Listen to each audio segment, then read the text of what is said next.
ladies and gentlemen, how's it going? Welcome to American LFC. I am Nate. We are talking with my brother Eli, and today we're discussing everything Liverpool about the past week, which of course is no Liverpool games whatsoever. Yeah. What do you think? Well, I've got some stuff to go over. I think I got everyone's international break updates. And then I thought we could also look at our summer signings and how they performed, at least in the EPL. Great. I think that's fantastic. Let's get after it. All right. So I think our first game is Spain versus Scotland. And obviously the news there is Andy Robertson dislocated his shoulder. And I think as of yesterday or maybe Saturday, they don't have a return date. What I read from This Is Anfield could be weeks, could be months. So I guess kind of like the follow-on effect of that is Tamikis hasn't started more than 2 Premier League games in a row since he joined us. But there is this 19-year-old kid, Luke Chambers, that is apparently pretty good. So, Andy Bob's injury could be this kid's opportunity to, prove his worth to the squad. Interesting. I feel like I remember Luke Chambers playing a part of the preseason games, but I don't remember much more than that. That feels like a stretch to me. I feel like Tsimikas has played a lot of games for Liverpool Football Well, Club. did I misspeak? He hasn't started more than 2 in a row. No, that I understand. I understand that he hasn't started more than 2 in a row, and that makes sense to me because Andy Robertson is traditionally one of, I would say, 4 or 5 players that you can pretty much always count on to be available. He's just like that kind of player. He has an engine that lasts forever, and he just doesn't get injured. And dislocated shoulder, man, really months? That seems strange to me. Like a dislocated shoulder, it feels like okay. Well, I feel like it's going to be a couple weeks. Well, honestly. we hope, right? But I guess it depends on the severity of the injury. And because you think about that's going to affect his running, how much running can he do? Yeah. Not in pain. You'd worry about him favoring it from, impacts. Yeah. Just going into 50-50s, going shoulder to shoulder with the opposition winger, that kind of thing. The author of the This Is Anfield article I saw did kind of point out that a lot of it has to do maybe with Klopp's tendency to rotate squads. Okay. What do they mean by that? Specifically during midweek or cup games. And that could be one of the contributing factors as to why Luke Tamikis. Chambers could get games? Yep. Yeah. Copy. Understood. Okay, that makes sense. I mean, I'm personally like, I don't know. I'm not super worried about it. I think, look, I think the overall sentiment, there are a lot of pundits, a lot of YouTubers that are really excited about saying it's going to be between Arsenal and Liverpool, the challenge city for the title, and I think that's definitely very possible. I'm just looking for positive growth, right? Like me as a fan of the football club is looking for positive growth, and I cannot imagine us finishing 5th place or worse again this season. I think that would be pretty unexpected, at least in the first 7 games of the league. And I think that if Luke Chambers gets some game time, I think that if Tsimikas gets some game time, and, there's a draw here or there that we weren't expecting or that we weren't hoping. I personally don't think it's the end of the world because I think it's just about gradual steps forward. We're clearly making steps forward. The thing that we were focusing on this summer in the transfer window, the thing that everybody has been focusing on for the past 2 years for Liverpool is rebuilding the midfield, and having our starting left back go down was not part of rebuilding the midfield, and that's just the way seasons work. So, But that's just the game. Yeah, and honestly, like, I think Tamikis has always done well when he's gotten his opportunities, right? I don't Yeah. feel like there's a massive drop in quality, kind of like what we experienced with the midfield last year. You know what I mean? I don't yes. think this is, the sky is falling, all doom and gloom, you know. And we'll get to it. It's actually the next international game, but the Greek Scouser got an assist in the Greece game versus Ireland. Right. Yeah. So He's a competent player. yeah, Look, can I also say something that might be a little bit outside the box here? It's like, everybody was saying, and I agreed with these people, right? Which is the idea for playing the box midfield, the way that it's implemented by Arsenal, by the way that it's implemented by using John Stone at Man City, or Stones, is they push into the midfield. So the right back or left back pushes into the midfield, creating a box, which creates an overload in the midfield, which allows your 8s to push up further and basically become 10s. You have 2 sitting 6s, right? But the way that the other teams play it, the way that we do not play it, is that they have a center back as their left back, right? Gvardiol and who was the guy that that Arsenal had last year that everybody was losing their mind? Gabriel. yeah, Right? So, prior to the close of the transfer window this summer, many people were saying that we basically needed somebody to take Robertson's position. I think, outside of the box thinking here, there is an argument to try Joe Gomez or Jarrell yeah, Kwanzaa yeah, as our starting left back. That's my personal opinion. Because Luke Chambers, great. I'm sure he's a fantastic kid. I'm sure he's an incredible player. But do we actually need a left back? We need a center back on the left side. That's what we need. So I'm just saying, outside of the box, wild stuff. Let's see if it happens. And I what doubt was it will. the season prior to Robertson coming in? James Milner proved that you can be one of the best left backs in the league and be right-footed. Right, exactly. It's not. So Look, it's not a deal breaker. These guys are ideal. professional athletes. They Yeah. can handle it. Yeah, I actually saw because I was consuming a lot of Liverpool content during the transfer window, during preseason, for obvious reasons. One of the guys from Redmen TV had actually mentioned that he was hoping to see Joe Gomez in the left back position at some point in preseason, and it never happened. So it'd be interesting to see if Chris Pajak said that, I believe. It would be interesting to see if Klopp ends up going that way. Who knows? Yeah. But either way, like you were saying, it's not like Tsimikas is a bad second choice. Obviously, getting an assist this weekend, never hurts. So maybe this is kind of going off on a tangent, but we have time.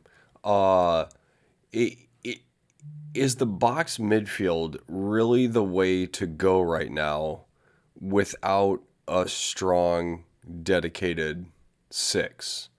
Because we've kind of been harping on it so far, and our thousands of listeners will agree that we've kind of been hammering McAllister as the 6, right? Unjustly so as well, because it's not his position. But Right. yes. Yeah. So it does kind of feel like, is Klopp saying, and we even talked about this last time, is that he has gone for tactical decisions despite not having the personnel, right? Right. But he's also said he learned a lot from last year. And so is this kind of like, well, we don't have a strong, dedicated 6 at the moment, so let's just hold the 4-3-3 that really made us successful for 4 years, right? I think it's the opposite of that. I think the box midfield is like, if we go to the 4-3-3, it's worse. Because the 6 has more ground to cover on his own. He's got to be more athletic. He's got to be cutting off more passes.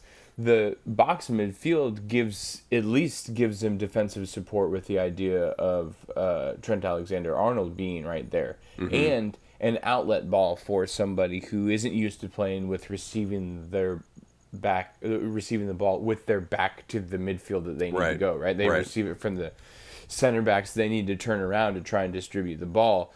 I mean, McAllister's great. He's but it's so frustrating because it's like the one time that he runs up to the area where the tens are playing and he makes magic happen. And you're like, Right. oh gosh, could you just imagine if it was just him and McAllister and we just had a competent six? I almost wonder why, and maybe it's because Gravenberch is new to the league, that they haven't tried him in the six yet.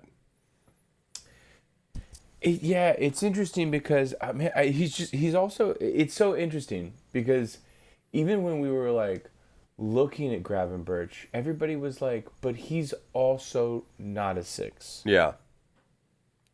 right? So the thing is like, and in fairness, Lavia wasn't really a six either. He was just playing in a defensive team and had to like be in the six because basically they were just trying to survive.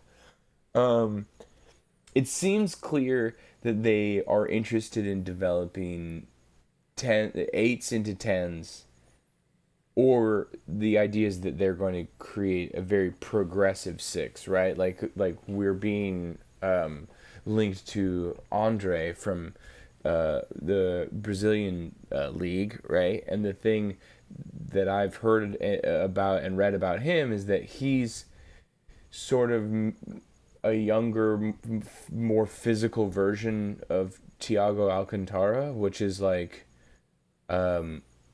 he's a progressive, deep lying, playmaking midfielder, right?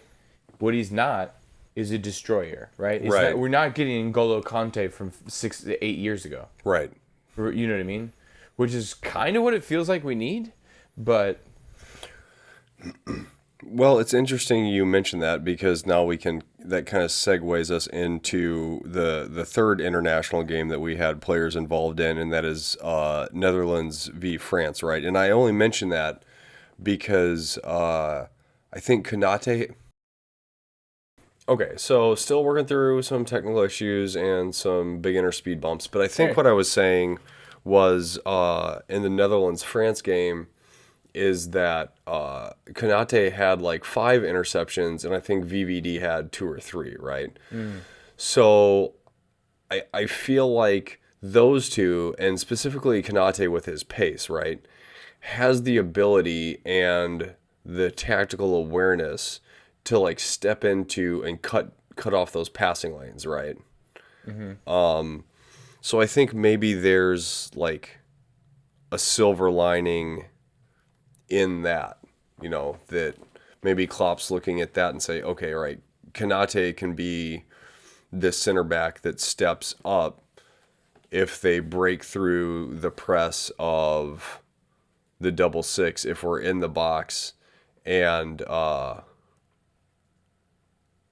or one of the six loses possession. yeah. Well, I mean, the dream would just be to get a left-sided Konate.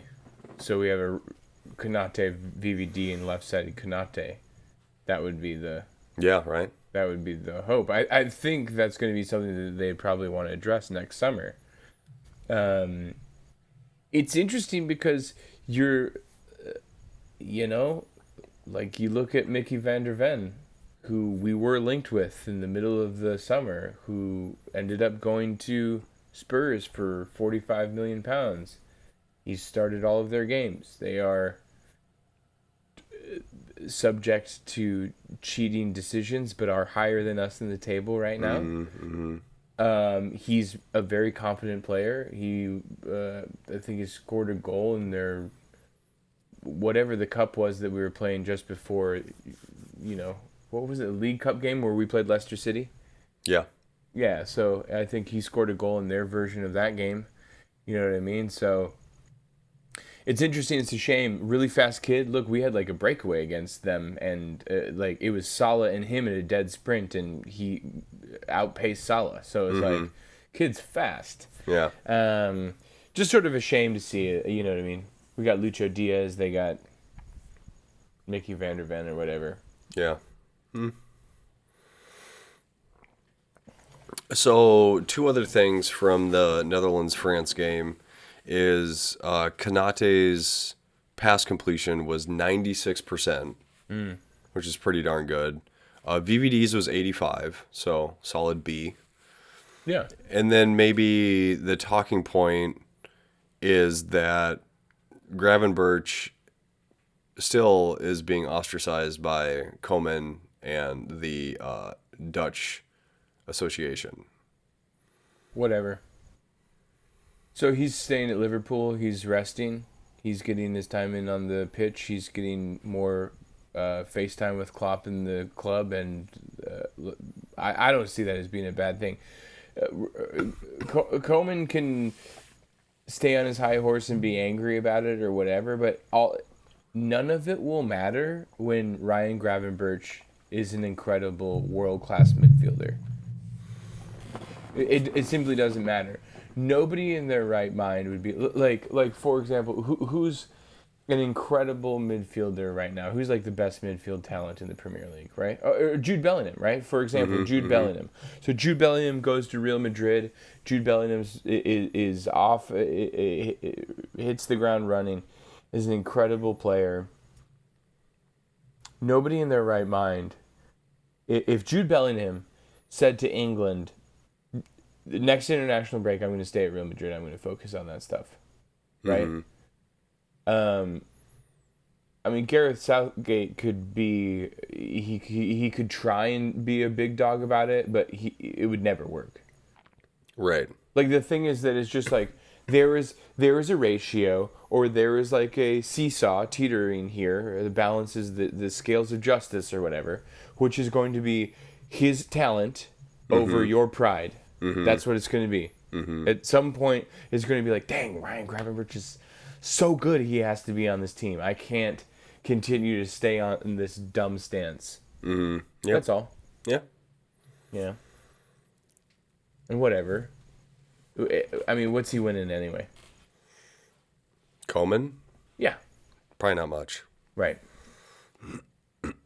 So Exactly. the next game is Japan versus Canada was a friendly. I think the first three we talked about were all Euro qualifiers. Japan versus Canada friendly. Indo played 62 minutes. I think FootMob had him at like a 7.0 match rating, so nothing to light the world on fire, but also not terrible, Yeah. Solid performance. I didn't see any of the game, just looking at the stats. I haven't watched any of these games because I care about Liverpool Football Club, and these have very little to do with that. That's why I didn't watch any of these games. Yeah, fair enough. But not to be like a hater on the premise of our show today, but one thing that I will say that I just want to talk about Endo for a second really quickly, which is I know that we're sort of, as a fan base, I think that because we felt like we were so close to getting Caicedo and breaking a British transfer record for any player, and we all felt at the beginning of the summer, I think you could ask any Liverpool fan, and they would say, we need to rebuild the midfield, and the first person that we should get is Caicedo. Well, sorry. The first person we should get is Jude Bellingham. But the second that they announced that they were not going in for Jude Bellingham, then we would have been like, Caicedo? And I think the fact that we were so close, we felt like we were so close to getting Caicedo. And then Lavia disappeared because, and again, we've spoken about this on previous podcasts, but I don't believe that Liverpool went back in for him. There's no Liverpool journalists that are confirming that they ever did another bid after Southampton accepted Chelsea's bid. So I don't believe that he chose Chelsea over Liverpool. I don't think they went in for him. Right? I think that's just Chelsea spin. Because of those events, and we just needed a human body, we got Endo, right? And the truth is, in my humble opinion, Endo has been brought in to be James Milner, right? So I think that he is going to be an extremely competent signing for that. The problem is we want him to be Caicedo, Right. but that is not what he's been brought into the club for. Right.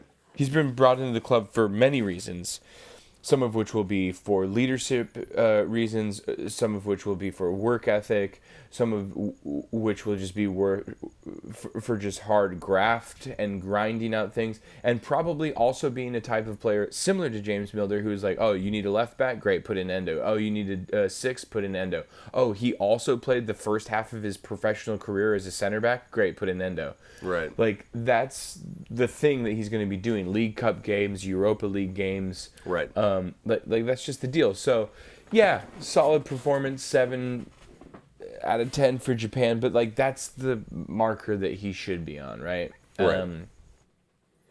And I'm excited for him. I hope that he does start to find his footing a little bit more just through gameplay. I'm going to be interested to see what he does in 6 months. I think we're going to be... He is a step behind, but I think it's because of the system, not because of his ability, right? And I think the thing is, in 6 months, I think we will all feel like we felt when James Milner would come on at 70 minutes, that we're locking this game up. Right. I think that feeling will return, because I think right now we don't have it. It still feels a little like, oh God, what's happening? I mean, devil's avocado, Larry. How many trophies had Milner won before he got here, though? I mean, at least Compared one to how many? At least one Premier League. Compared to how many Endo has won? Yeah, I could. I mean, that's a perfectly reasonable thing to be levied. Certainly. So it's just for me, it's kind of an apples and oranges thing, right? Because just Milner brought a whole level of experience that comes with having played at the top level for as long as he had at that point. Yeah. And he's still doing it at Brighton, you know? Yeah. Yeah, it's true.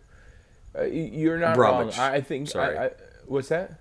He didn't go to Brighton. Did he go to Brighton? Okay. Yeah. He was injured for our game. That's it, yeah. What you're saying is totally correct. I agree with you. I think I'm just talking more about the status, right? Yeah. Right. Like the thing is, like, I think we would take James Milner over Endo. Like I would play. Take him. 30-year-old James Milner any day. Oh yeah, exactly. 30-year-old James Milner, 100%. Yeah. Like let's go sign him right now and have him play 6. Yeah. But I just think that it's I think we got a lot of young players, and I think that just having somebody of that professional experience level, right, and that's not to like slight or demean Endo's accomplishments or his level of professionalism, because sounds like you're really throwing some shade at Endo. Yeah, right. Because he's spent a good chunk of a career at a top level, you know. Yeah, we'll see. I mean, we'll see how it goes. You know, we'll see. There's still a lot of the season left. Okay, there are other games that took place. There are a few more. Yep. Okay. So we have England versus Australia. Trent played the full 90. I think his match rating was a little bit above 7. So again, just solid performance. No assists, no goal contributions. I didn't dig into whether he had any chances or big chances created, but... Okay, I fibbed a little bit earlier when I said that I didn't watch these games. I did watch the highlights that were somebody just cut for Trent Alexander-Arnold from the England-Australia game, and I then immediately watched the highlights of Hungary versus Serbia with the Szoboszlai, only Szoboszlai highlights. And here's what I will say. Watching the Trent Alexander-Arnold highlights couldn't have been more boring, right? Like, the thing is like, oh, here's a 40-yard pass, really great, passes out to Grealish, great. Oh, here's a 6-yard pass, here's a 6-yard pass, here's a 6-yard... Man, when I watched the Szoboszlai, highlight reel cut of him performing against Serbia, it was like okay. I legitimately was like, this dude. He has said outspokenly that Cristiano Ronaldo is his favorite player, and that he has emulated large portions of his game after Cristiano Ronaldo. Right. That being said, he has a Gerrard tattoo, so he's also a huge Liverpool fan, right?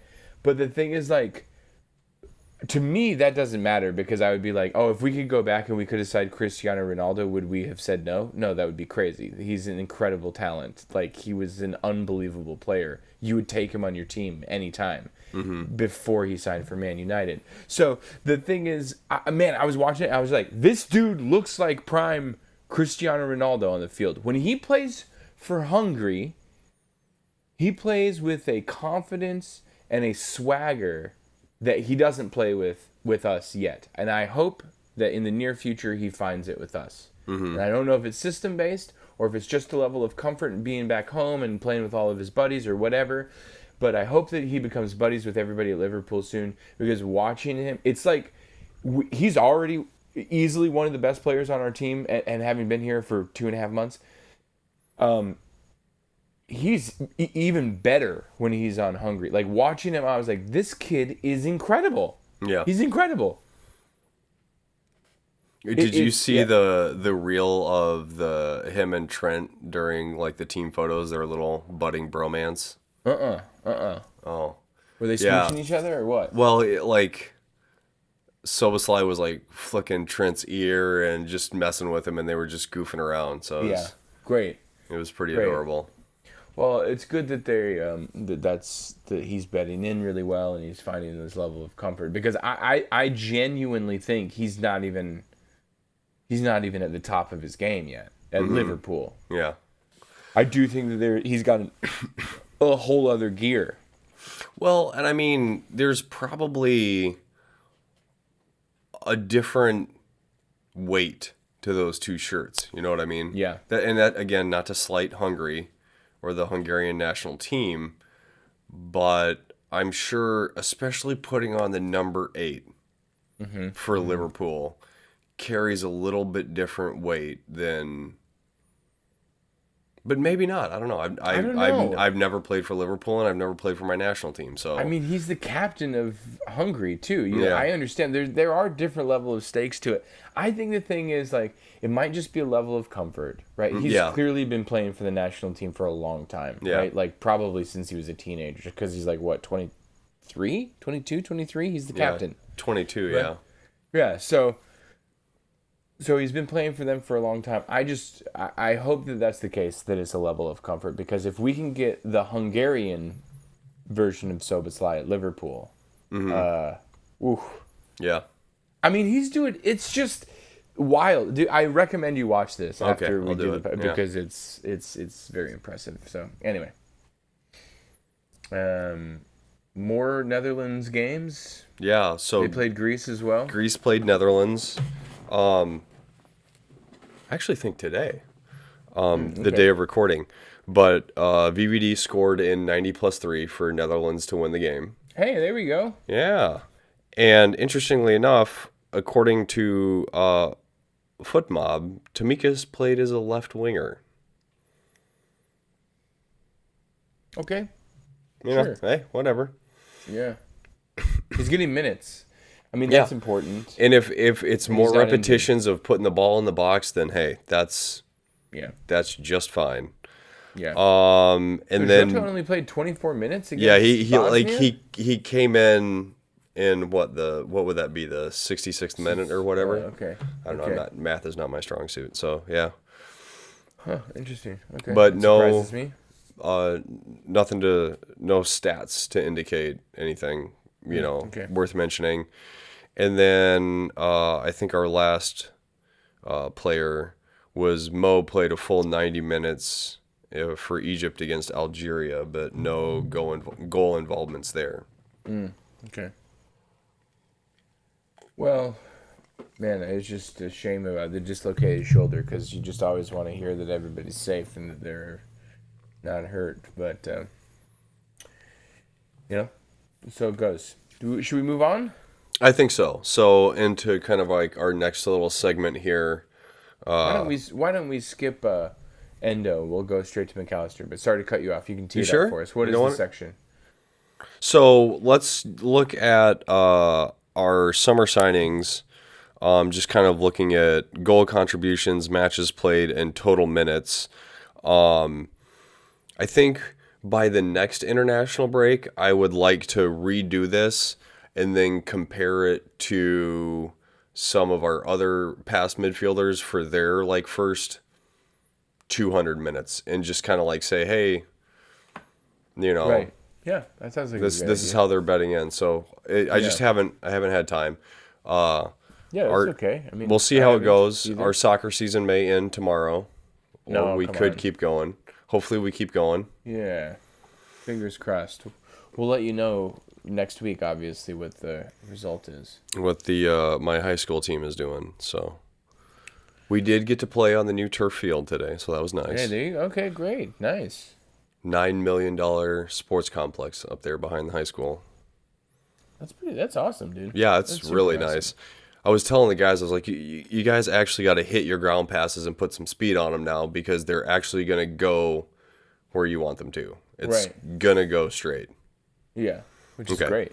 Anyway, so let's skip down to McAllister Yeah, I think we just had just such a long combo about and Endo about already. Endo. So. Yeah, fair enough, fair enough. So let's look at McAllister here, just kind of by the numbers. 0 goals, 1 assist. He has started 8 matches. He's played 615 minutes. He's gotten 3 yellow cards and 1 red card that was later Revoked. So that revoked. shouldn't count. And his foot mob match rating is 7.16. Okay. So as we just talked about with Endo, like, hey, that's solid performance. Nothing to maybe write home about or spend a bunch of time podcasting over. Well, But maybe, except we have talked at length about McAllister so far this season, right? So yeah. I think he's a tremendous signing. I'm super glad that we have him. I think that 7.16 is not representative of the way that he's actually helping this team. He may be putting in 7.16 performances, but he's playing out of position and yeah. doing it. Yep. So I think let's mean, keep that in mind. So when we say that, hey, if we were to rate him, maybe it exceeds expectation when playing out of position. That seems totally reasonable to put him there. All right, on to Gerard 2.0 and Yeah. Dominic Soboslai. We have a player on the high school team whose mom is from Hungary, so I've got to get him to help me pronounce the name correctly. Yeah, you got to ask him. So Soboslai has started 8 matches. He's played 720 minutes, and he has 1 goal and 1 yellow card. His rating is 7.68, so pretty good. Yeah. But the important thing to mention here is he has drawn 2 penalties. Yeah. I mean, which You know. are assists, essentially, right? Yeah. Yeah. I mean, yeah. So that's good because I think of like, and this is something I've worked on the high school lads with a bit is like, hey, as the midfielders, you got to come charging into the box, right? Because you pick up a rebound or you do a give and go with the winger or outside attacking mid and get into the box. It's creating decision points for the defense, right? Because the more decision points you throw at them, the more mistakes they're going to make, Yeah. right? And the one that always comes back in my mind is Istanbul when Gerard comes charging into the box after a give and go and draws the penalty that Chabby buries to make it 2-3. You know? Yeah. Yeah. Which I think is just great because it shows that, I guess, that desire to get involved and really just like go for it, which I love. I love that in a midfielder. I'm gonna take this game on my shoulders and I'm gonna change it. Yeah, I also think I think a lot of these numbers are really misleading, somewhat misleading about the way that these players have actually represented themselves in the Premier League so far this season. Let's not forget that 3 of these 7 games have seen red cards, meaning that there were multiple games where they're playing and putting in these performances when they're a man down. Right. McAllister being out for one of them. And Szoboszlai, it seemed like he was definitely it's very clear to see that he has leadership capabilities in those performances by just showing the way. You know what I mean? He was the tip of the spear whenever he does the press in their defensive third. He just seems to be all over the place. Like, he really just wears his heart on his sleeve, too, which is like, yeah, he's going to be, if he sticks at Liverpool and does what it seems like he could be able to do, it's like, let's build him a statue. Yeah. I mean, bold call right there. Yeah, Nate's putting it out there. Let us know in the comments what you think. Yeah, where does the Szoboszlai statue go around Anfield? Exactly. Yeah. Maybe not hire the people that are doing the development right now. Yeah, yeah. Can you hire them? I don't know how it works. Well, they went into administration, right? Yeah. Well, and now I saw something late last week that it's not going to be open until the beginning of next year. But right. Anyway.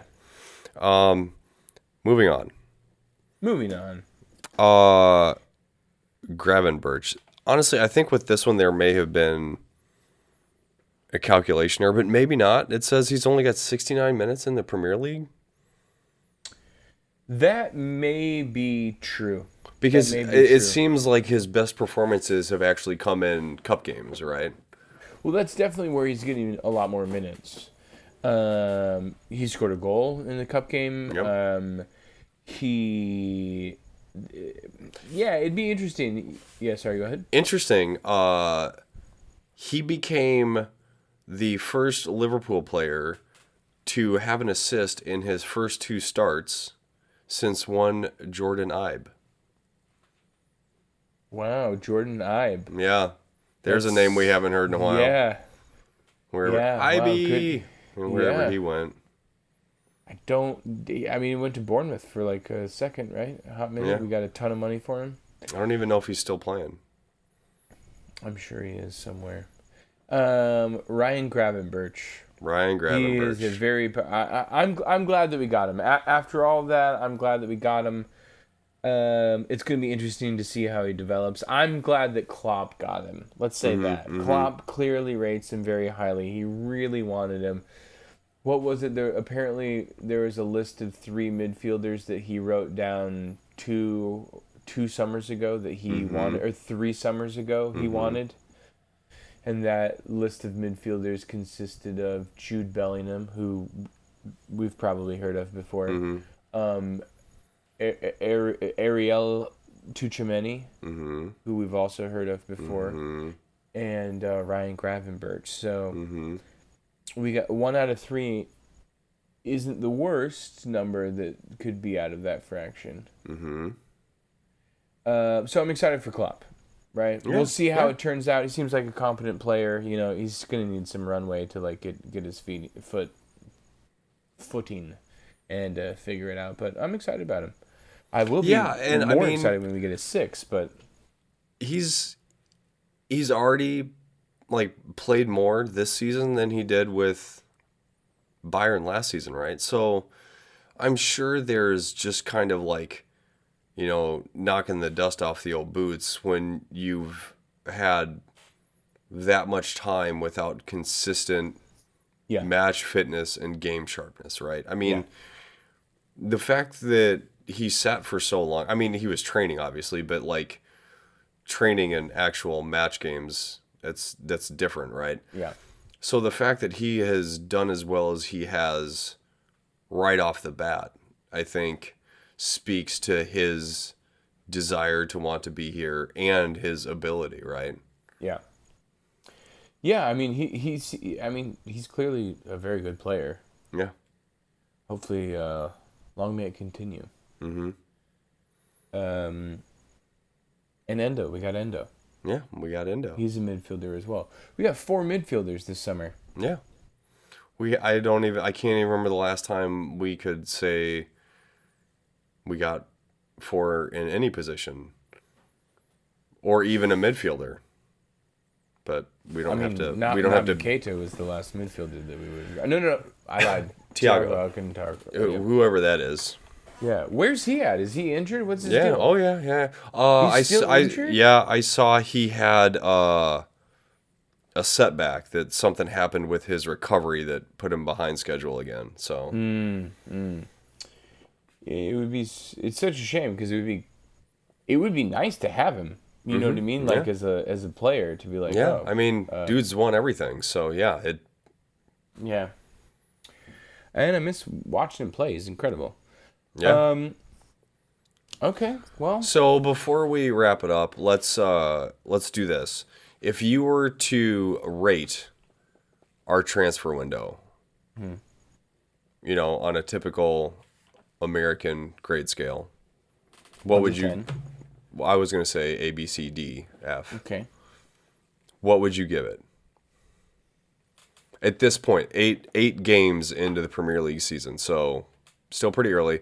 We'll have to check in throughout the season and see how our grades change. I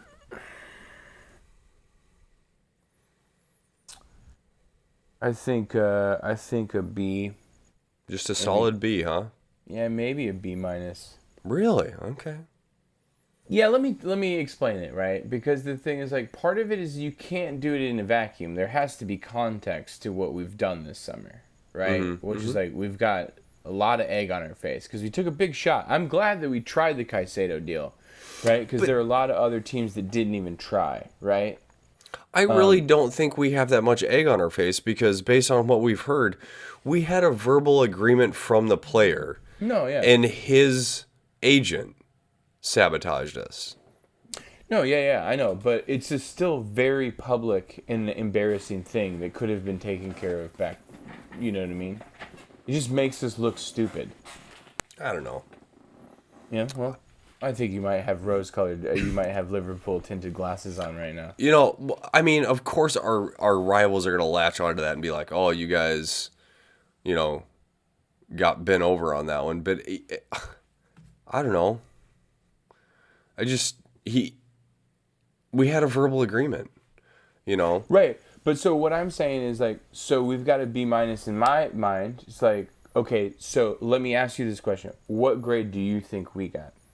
I give it a B plus simply because of the potential I see in what is starting to happen. I mean, you spent however long waxing lyrical about Dominic Soboslai for Hungary. Yeah, he's great. McAllister is a World Cup winner. I mean, these guys know what they're doing. They're incredible talents. Let me ask you this question: if we would have gotten Caicedo instead of Endo and Gravenberch, what would you say? Our starting midfield is Caicedo, Alexis McAllister, and Dominic Szoboszlai.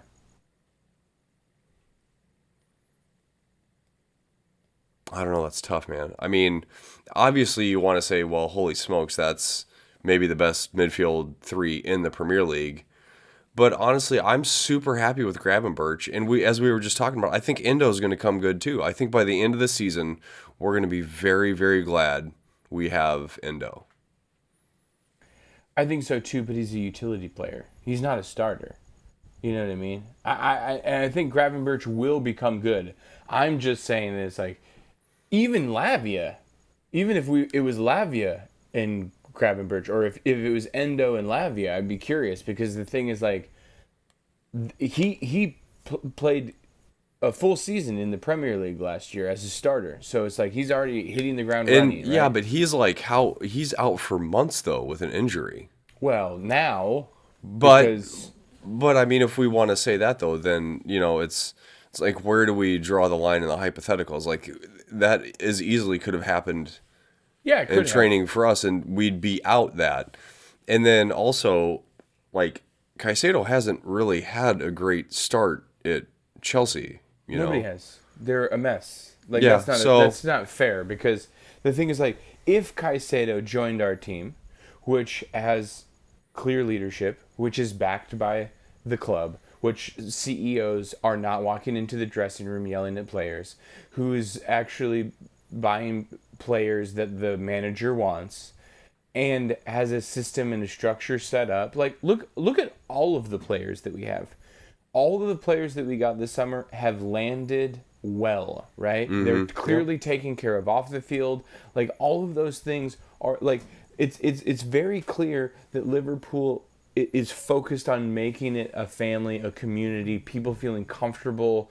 Klopp goes out of his way to make sure that everybody, like everything that he does for Salah, everything that he did for Mane, for them to be able to uphold and do everything that they need for their religious beliefs, as far as schedule, as far as fasting, all that sort of stuff. That's obviously very clearly important to him and therefore the club.